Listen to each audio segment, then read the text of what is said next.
오늘 우리의 삶은 어때요? 우리는 매일 경제적인 어려움, 정치적인 불안정, 사회적인 불의, 그리고 문화적인 갈등 속에서 살아가다가 최근 약 한 달 전부터는 색다른 숨통이 트이는 시대를 지나고 있어요. 그런데 여전히 먹고 사는 문제는 우리의 삶의 가장 현실적인 고통이죠. 때로는 이 모든 것들이 우리를 짓눌러 숨쉬기조차 힘들게 만듭니다. 어쩌다 보니까 비들진 부채의 인생이에요. 대한민국 가계부채가 삶을 팍팍하게 만듭니다. 통계를 보니까 2024년도 1분기에 가계부채가 약 1,883조, 올해 우리나라 예산을 보니까 651조 정도 나와 있으니 3배 정도가 우리 대한민국 가계부채가 3배 정도가 되는 거예요. 우리 대한민국 1년 쓰는 예산의 3배 정도가 우리가 빚지고 사는 그런 인생, 그런 시대에 우리는 좀 지나고 있어요. 특별히 그리스도인들에게 이런 상황이 있을 때 하나님의 사랑이라고 하는 말이 참 공허하게 들릴 수가 있습니다. 과연 하나님 우리를 정말 사랑하나? 사랑한다면 왜 이렇게 고통스러운 현실 속에서 우리를 두나? 원인을 어디서 찾아야 할지 고민이 되는 대목입니다. 성경에서는 안식년이라는 게 있어요. 희년이라고 하는 제도를 만들어서 경제적인 빈곤이나 사회적 관계를 새롭게 하는 방식으로 이걸 해결하기도 했죠. 땅을 좀 쉬게 하기도 하고 빚을 탕감하는 방법을 성경에서는 사용을 했었어요. 우리가 살면서 여러 어려움이 있을 텐데 그 중에 하나가 어떤 거냐면 대출금 상환 날짜가 돌아오는 거예요. 번뇌가 밀려와요. 방법을 해도 뾰족한 수가 없어요. 아는 사람에게 전화를 해서 돈을 빌리는 것도 한두 번이지 은행권 대출도 만만치 않고, 그럼 어디에다가 손을 대냐면 고금리 사채에다 손을 대는 경우도 있죠. 경험이 있는 분들은 그때그때마다 그걸 내가 어떻게 이걸 돌파해왔지? 생각이 잘 나지 않는데 어떻게 지내온 게 생각이 들 수가 있을 겁니다. 말씀 준비하면서 돌아가신 제 아버지 어머니도 생각이 나요. 물론 젊었을 때 제 경우도 떠오릅니다. 요즘도 제 주변에 대출금 상환기일에 맞춰서 돈을 빌리하는 사람들이 있어요. 어떻게 넘어갈까? 이와 관련해서 중보기도 해달라고 그렇게 연락이 옵니다. 이 중보기도를 할 때 아픈 사람만큼이나 이걸 어떻게 기도를 해야 되나 신경 쓰이는 게 이런 기도예요. 심지어는 그분들이 또 엄한 생각을 해서 잘못된 거를 선택하지는 않을까 고민이 되는 그런 기도 제목이기도 하죠. 그래서 더욱 간절하게 대한민국 어떤 경제 운영 시스템을 바꿔야 되지 않을까라고 생각을 하긴 하는데 그거는 중장기적인 일이에요. 효능감을 체감하기는 쉽지가 않아요. 어떻게 해야 돼요? 시급한 불을 꺼야 되는데 그게 만만치가 않죠. 여러분, 오늘은 이런 상황 속임에도 불구하고 진공 속이라고 생각이 들고 다시금 복음을 나눠보려고 합니다. 복음만 있다고 생각이 드는 거예요. 좋은 소식만 있다고 생각이 드는 거예요. 우리가 시작을 할 때 이러한 여러 가지 복잡하고 걱정스럽고 염려스러운 그러한 상황이 아니라 그냥 복음만 필요한 것, 원론적인 얘기를 제가 하고 싶어요. 물론 한쪽에서는 피가 마르는 상황에 도래했는데 복음 타령하시냐고 얘기할 수도 있어요. 한심한 얘기하십니다, 목사님. 이런 반응이 있을 수도 있는데 오늘부터 저는 다시 쓰는 복음 이야기 총 8회를 해보려고 합니다. 오늘이 첫 회예요. 그래서 성경 전체를 8가지로 나누어서 복음적인 관점으로 한번 이 얘기를 나눠보려고 합니다. 그래서 제목은 어떤 거냐면 하나님이 처음부터 우리를 사랑하셨다. 그러하기에 돌파하자고 하는 내용이에요. 중요한 건 뭐냐면 당사자의 마음 상태가 변화하는 것이 가장 핵심이죠. 주눅 들어있는지 절망 가운데 있는지 죽지 못해 산다라고 하는 그런 마음이 있을 때 과연 그들의 마음을 어떻게 바꿀까? 마음을 조금 바꾸게 되면 새로운 어떤 희망이나 돌파구가 보일 텐데 그런 진영에 있는 사람들한테 도움이 되고 길이 될 수 있는 건 결국은 원론적인 복음밖에 없다라고 하는 생각이 들어서 오늘 다시금 그 원론적인 복음에 대해서 얘기하려고 합니다. 본론에 들어가기 앞서서 중보기도 요청했던 분이 오늘 새벽에 메시지를 보냈어요. 어떻게 해서 대출을 다시 받게 됐대요. 제 마음도 조금 홀가분한 부분이 있어요. 그래서 그분이 기도해 주셔서 감사하다고 하는 그러한 돌파구를 마련했다고 하는 소식을 듣고 오늘 말씀을 나누고자 합니다. 그러니까 여러분, 포기하지 않는 그러한 마음을 가져야 돼요. 뭔가 방법을, 돌파구를 찾아서 하루하루 견뎌가는 저와 여러분이 되길 주님의 이름으로 축복을 드립니다. 그래서 복음의 이야기를 들어가는 거예요. 우선은 오늘 창세기의 창조와 그렇게 됐는데 타락했던 그 마음들, 그 관계의 어지러움 속에서 들어가려고 합니다. 첫 번째는 우리는 하나님의 형상대로 지음을 받았다고 하는 존재예요. 우리는 어디서 왔을까요? 집사님, 우리는 어디서 왔어요? 여러분, 우리는 어디서 왔어요? 이 질문은 단순히 철학적인 물음이 아니에요. 우리의 삶의 방향을 결정짓는 출발점이죠. 성경에는 분명히 얘기하고 있습니다. 우리가 함께 읽었던 창세기 1장 26, 27절 말씀, 하나님이 사람을 형상대로, 모양대로, 그 자기 형상대로 사람을 만들었다. 남자와 여자로 창조했다. 결국 이 얘기는 어떤 거냐면 우리는 우연한 산물이 아니라는 거예요. 실수로 태어난 인생이 아니라고 하는 거예요. 하나님이 원하셔서 지으신 존재라고 하는 것 기억하길 원합니다. 그래서 하나님은 우리를 지으시고 이렇게 말씀하셨어요. 창세기 1장 31절을 한번 보십시오. 뭐라고 되어 있는지. 창세기 1장 31절에는 이렇게 말씀하고 계시죠. 보시기에 심히 좋았더라. 모든 것을 다 만들어 놓고 사람까지 창조했더니 모든 것이 갖춰졌다. 보기에 심히 좋았다. 우리 결정적인 순간에 우리의 존재라고 하는 것 다시 한번 기억하는 우리가 되길 원합니다. 그런데 어때요? 우리가 지금 살아가는 데 있어서 자신을 어떻게 생각하고 있어요? 아, 나 참 별 볼 일 없는 사람이야. 지금까지 살아왔는데 나는 왜 이렇게 해놓은 것도 없지? 그렇게 생각하는 분이신가요? 나는 왜 태어났는지도 모르겠어 라고 그렇게 어려운 가운데 있는 분들이 있습니까? 아니면 그냥 버티는 게 인생 아닌가요? 라고 하는 그런 자주적인 소리를 하는 그런 분인가요? 아니요.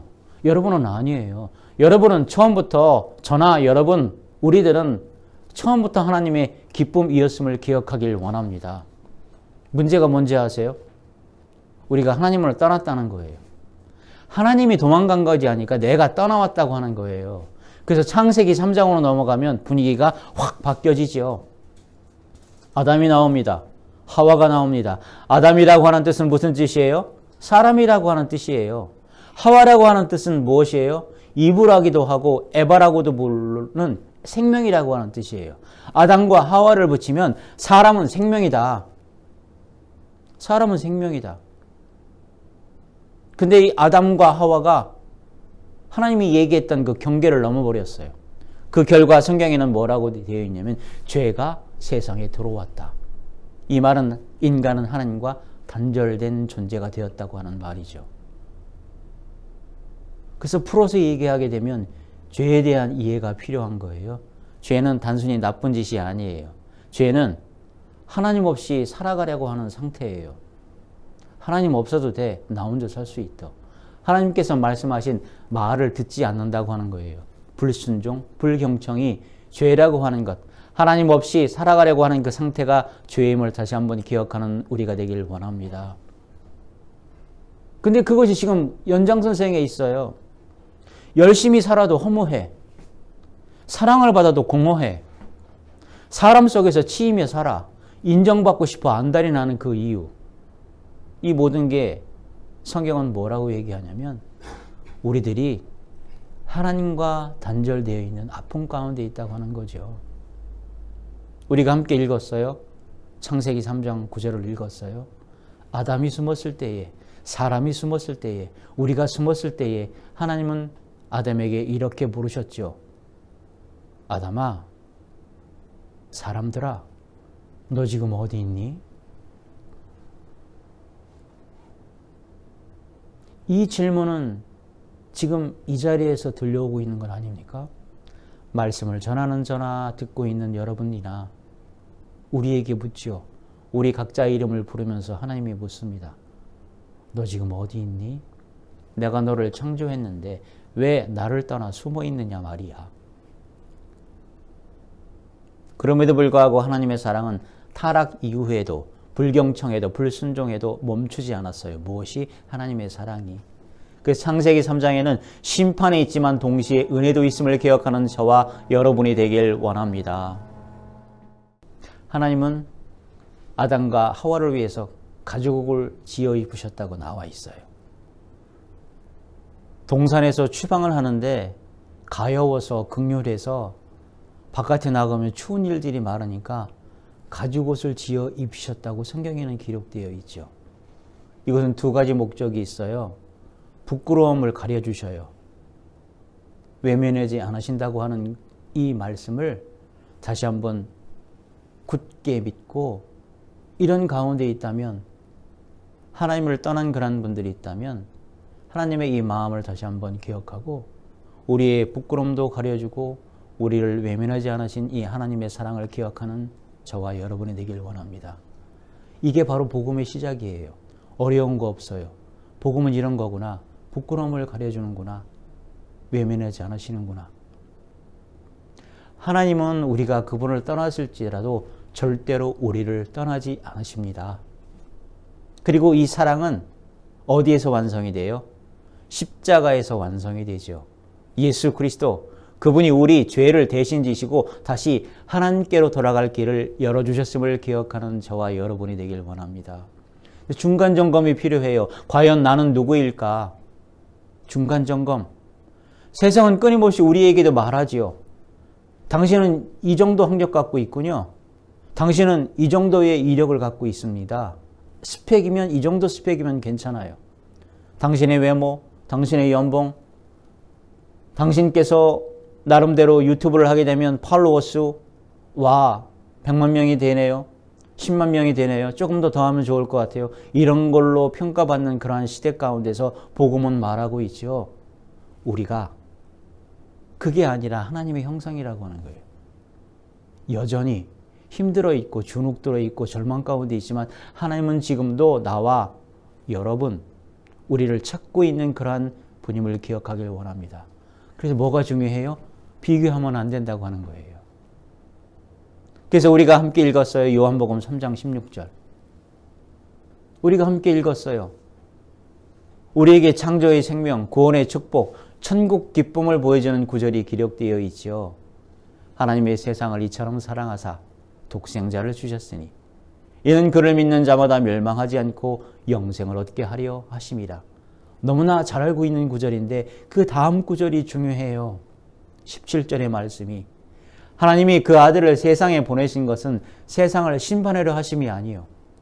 우리 잘못했다고 질책하는 그러한 분으로 오신 게 아니고, 그분이 오신 것은 우리로 하여금 새롭게 살라고, 구출해주고 구조받고 구원의 삶을 살라고 오신 그분임을 기억하는 저와 여러분이 되길 원합니다.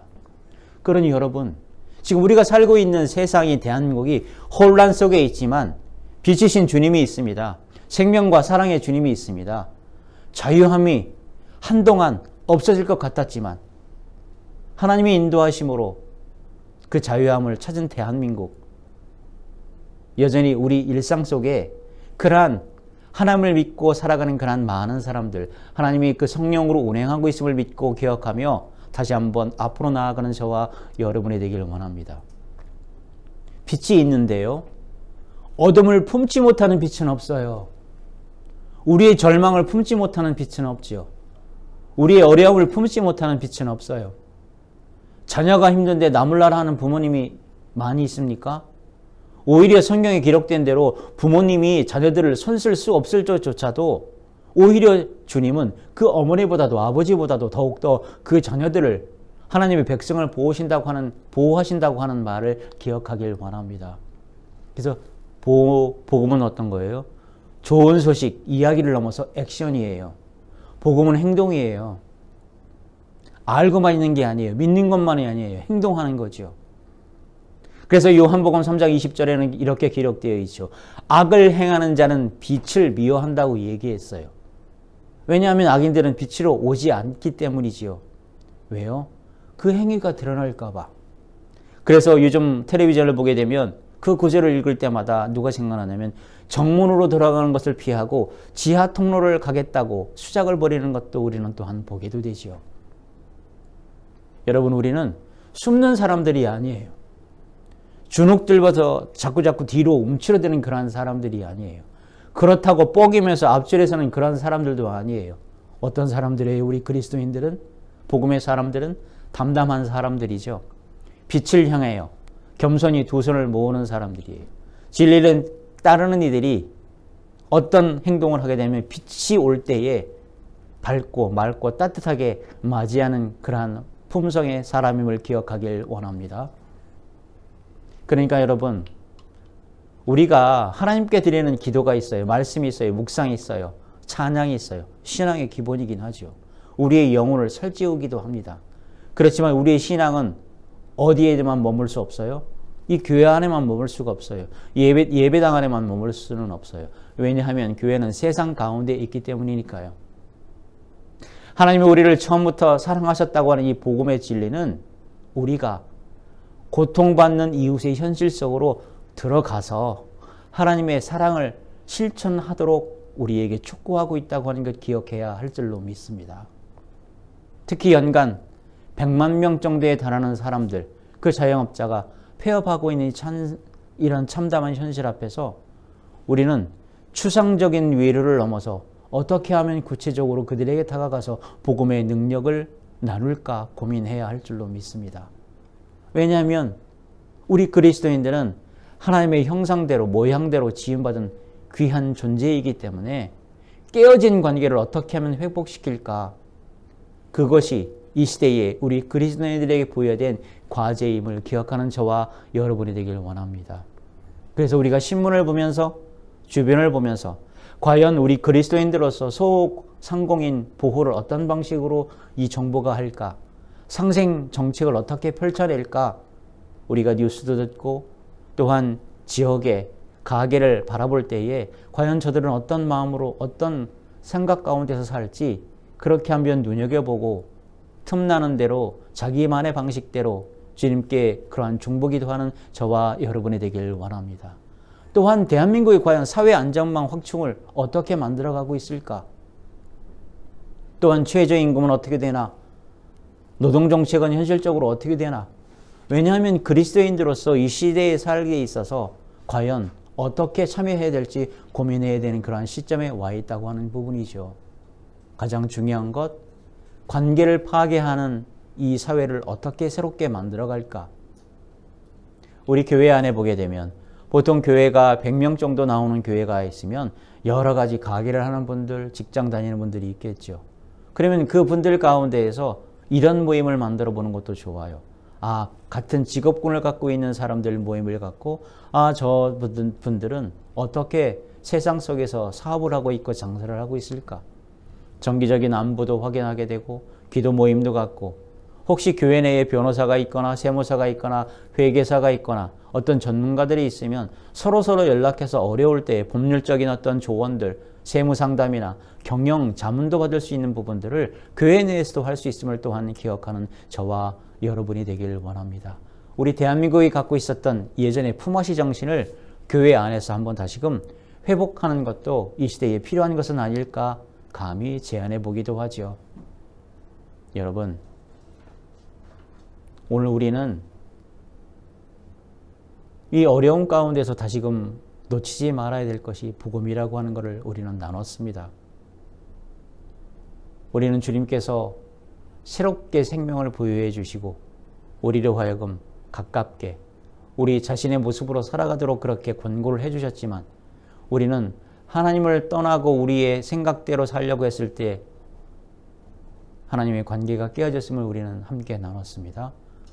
우리 다시금 주님의 그 사랑을 기억하면서 AI 시대에 여전히 필요한 것은 사귀는 일이라고 하는 것, 교제라고 하는 것, 온라인이 아니라 오프라인을 통해서 최소한의 교제권을 유지하면서 우리가 하나님으로부터 왔고 다시금 하나님께로 돌아가기 이전에 이 시대에 무엇을 해야 할지 그 받은 사랑 나눠가는 그러한 복음은 행동이라고 하는 것 다시 한번 기억하면서 이 어려운 시대에 한 발 두 발 예수 그리스도의 그 십자가를 기억하면서 행진해 나가는 저와 여러분이 되길 주님의 이름으로 축복을 드립니다.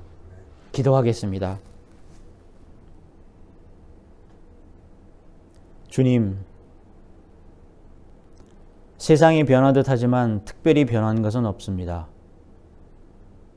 세상을 변하게 하기보다 우리가 예수 그리스도의 그 사랑을 다시 한번 믿고 기억하면서 우리가 변화하여서 변화된 모습으로 세상 가운데 주님의 영광을 드러내는 우리가 되도록 만들어 주시옵소서. 이 모든 말씀 나사렛 예수 그리스도 이름으로 기도 올리옵나이다.